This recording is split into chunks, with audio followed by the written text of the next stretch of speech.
निर्वाचन आयोग के इस पद के लिए चुनाव प्रक्रिया की शुरुआत की घोषणा कर दी है। ऐसे में संभावनाएं हैं कि चुनाव की तारीखें जल्द घोषित की जाएंगी।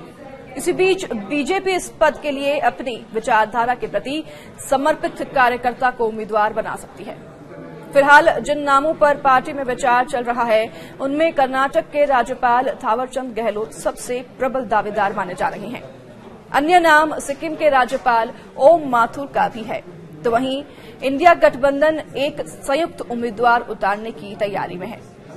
बीजेपी के लोगों को जाना चाहिए और सुनने में आ रहा है कोई फेयरवेल भी नहीं हो रहा है। सर बीजेपी के लोग नीतीश कुमार फेयरवेल भी नहीं हो रहा। उपराष्ट्रपति जगदीप धनखड़ का जिस तरह से इस्तीफा हुआ, इस पूरे घटनाक्रम को लेकर के प्रदेश के पूर्व मुख्यमंत्री अशोक गहलोत काफी एक तरह से आहत नजर आ रहे हैं। जिस तरह का मामला रहा, अभी तक कभी उपराष्ट्रपति का इस्तीफा नहीं हुआ। बातचीत करते हैं सर, इतिहास में ऐसा कभी नहीं हुआ, क्या लगता है आपको? देखिए, पूरा देश चौंक गया कल। ये चौंकाने वाली घटना ही है। उपराष्ट्रपति का इस्तीफा कभी हुआ नहीं इतिहास के अंदर। अचानक इस्तीफा आ गया। दिन भर हाउस चल रहा था, वो चला रहे थे। बीएससी की मीटिंग हो गई आगे के प्रोग्राम के लिए, इस्तीफा अचानक आ गया, तो चौंकाने वाली घटना है।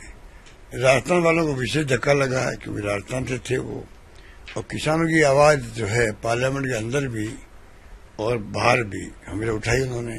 अभी हाल ही में उन्होंने कृषि मंत्री जी को बहुत ही उलाना दिया कि भाई आप कर क्या रहे हो, जो वादे किए हमने किसानों के लिए वो निभाओ। अब पता नहीं किन कारणों से उनके दिमाग में क्या चल रहा होगा, वो तो मैं नहीं कह सकता। तो मेरा अंदाज था कि ये दबाव में लोग दोनों जो है स्पीकर और लोकसभा और ये राज्यसभा चेयरमैन, ये मैंने 10 दिन पहले ही कहा था, मुझे लगता है दोनों दबाव में काम कर रहे हैं। लेकिन आपसे निजी तौर पर उन्होंने इस बात को नकारा भी था कि ऐसा कोई दबाव का मसला है। वो तो उन्होंने जयपुर में कहा था कि मेरे पर कोई दबाव नहीं है, मेरा स्वास्थ्य ठीक है, अशोक गहलोत अपना स्वास्थ्य ठीक रखे।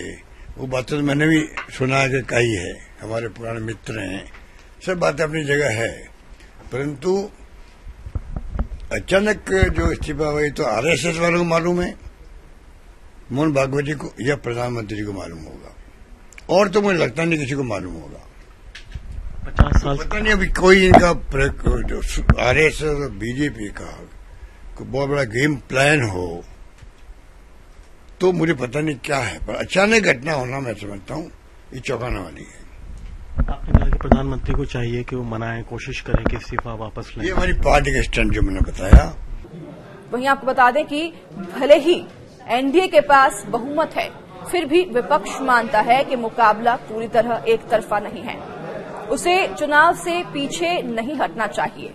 तो वहीं आयोग ने इस पद के लिए निर्वाचक मंडल, रिटर्निंग ऑफिसर और अन्य जरूरी चीजों को भी अंतिम रूप देना शुरू कर दिया है। आयोग की तैयारियों के बीच बीजेपी की कोशिश होगी कि इस पद का उम्मीदवार किसी अन्य सहयोगी को बनाने की जगह अपने उम्मीदवार का नाम तय कर उसके नाम पर सहयोगी दलों को राजी करें। दरअसल जगदीप धनखड़ ने 21 जुलाई की रात अचानक देश के 14वें उपराष्ट्रपति के पद से इस्तीफा दे दिया था और उपराष्ट्रपति द्रौपदी मुर्मू ने मंगलवार को धनखड़ का इस्तीफा मंजूर भी कर लिया था।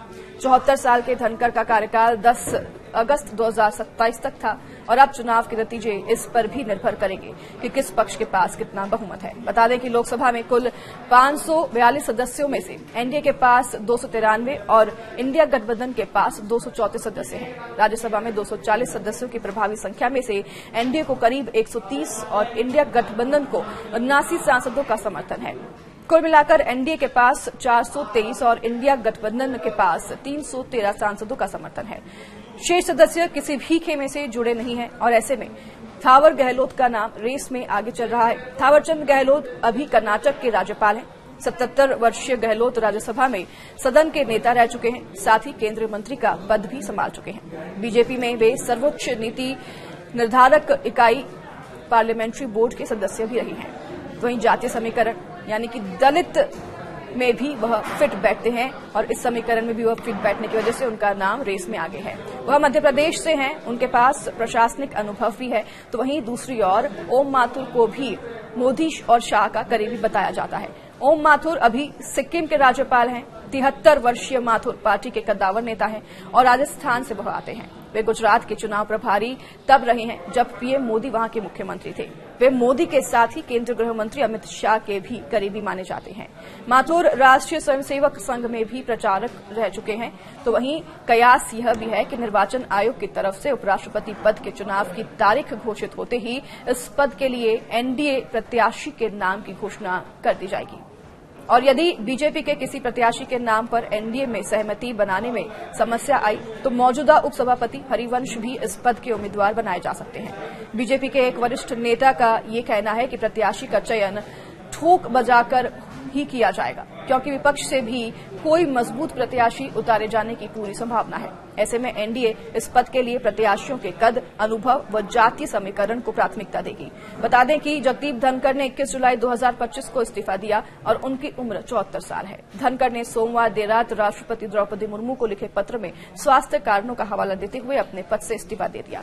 यह पत्र उपराष्ट्रपति के आधिकारिक एक्स अकाउंट पर भी साझा किया गया। जगदीप धनखड़ अगस्त 2022 में 14वें उपराष्ट्रपति चुने गए थे और उनका कार्यकाल अभी 2 साल तक और बाकी था।